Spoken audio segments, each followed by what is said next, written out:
His whole mentality is winning every game. And again, for all of you in this room, you're talking about one kid that got hurt and never used it as an excuse. An ACL is not an easy thing to come back to.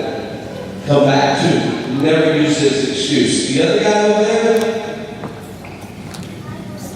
never used his size as an excuse. He used it as his advantage. And he figured out a way to be special. And they both did. And they're here. Let's give them both a hand.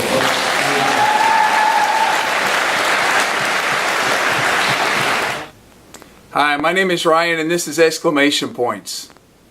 That's a clip from John Calipari's pro basketball camp last week. He gave a short speech to my youngest son and the rest of the campers about not making excuses. He talked about Alex Poitras coming back from an ACL injury, and then about Tyler Ulis overcoming his height disadvantage. Neither one of them made excuses about their obstacles. Instead, they worked extra hard to overcome them. They were both members of the historic 2015 team that went undefeated during the regular season. Excuses are nothing new. We hear or have excuses every day. But someone once said, you can have results or you can have your excuses. You cannot have both. We've been making excuses since the fall in the Garden of Eden. It's within our nature. There are plenty of examples in both of the New and Old Testaments. Think about Moses. He had a bunch of excuses when God wanted him to deliver the Israelites from Pharaoh. It was a big job with tons of responsibility. There were also tremendous risks. The divine directive can be found in Exodus 3:10 through 12. So now go. I am sending you to Pharaoh to bring my people, the Israelites, out of Egypt. But Moses said to God, who am I that I should go to Pharaoh and bring the Israelites out of Egypt?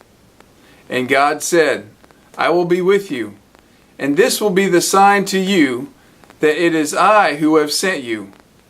When you have brought the people out of Egypt, you will worship God on this mountain.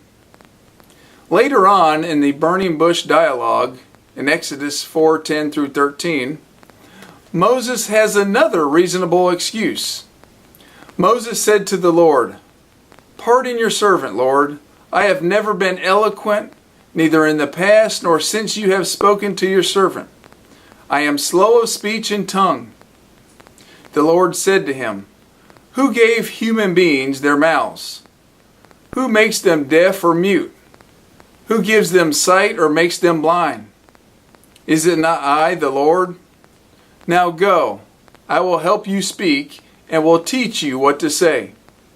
But Moses said, pardon your servant, Lord. Please send someone else. Aren't you glad the story doesn't end on that note? Moses ended up partnering with Aaron, and the people of God were delivered out of Egypt. Think how things would have been if the dialogue ended with Exodus 4:13. The history of mankind would have been changed forever. We can only imagine how things would be now.